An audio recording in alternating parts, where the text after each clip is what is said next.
If you look in the owner's manual of any vehicle made during the past 20 years, you're going to notice the belt replacement interval. It could be as high as 80, 100,000, or 120,000 miles. How is this possible? If that original belt did not last the mileage in this owner's manual, well, you really need to do some homework and inspection to make sure that that replacement belt will last just as long as the service interval listed here. You need to inspect the entire drive belt system.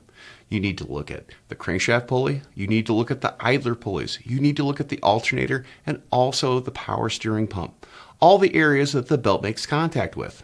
If one of those pulleys has grooves in it, you need to make sure that you clean out those grooves of any debris that is lodged in there.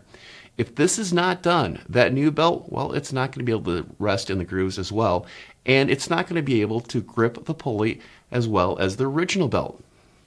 The next thing to look at as part of your inspection is look at the belt when the engine is running. Make sure that there's no extreme flutter or noise coming from the belt area. If this is the case, well, you may need to recommend a new tensioner or other components on the drive belt system to help quiet that new belt down. Once you turn off the car, well, take the belt off the engine and the drive belt system. Look at the entire run of the belt. Look at the grooves and look at the edges in particular. This will give you an indication if there is an alignment problem with any of the pulleys. With the belt off, this is a great opportunity to check the alignment of the pulleys. For instance, during that 100 or 120,000 miles, the alternator might have been replaced, or even the power steering pump.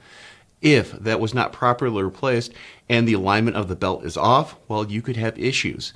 It's key to check the alignment of these pulleys with either a special tool or a straight edge. The belt isn't the only wear item on the drive belt system.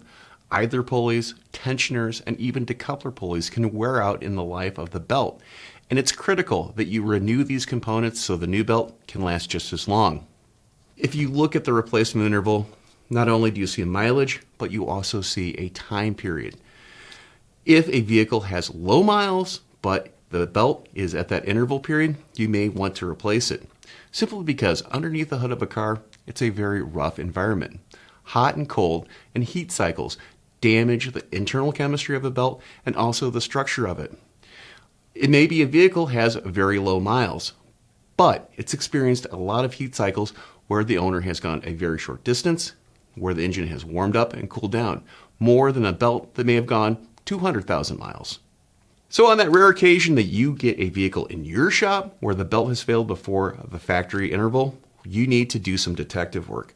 Inspect the entire drive belt system, and before you throw a brand new belt on there, make sure that that drive belt system is just as good as when the vehicle rolled out of the factory, because you're putting your reputation on that belt.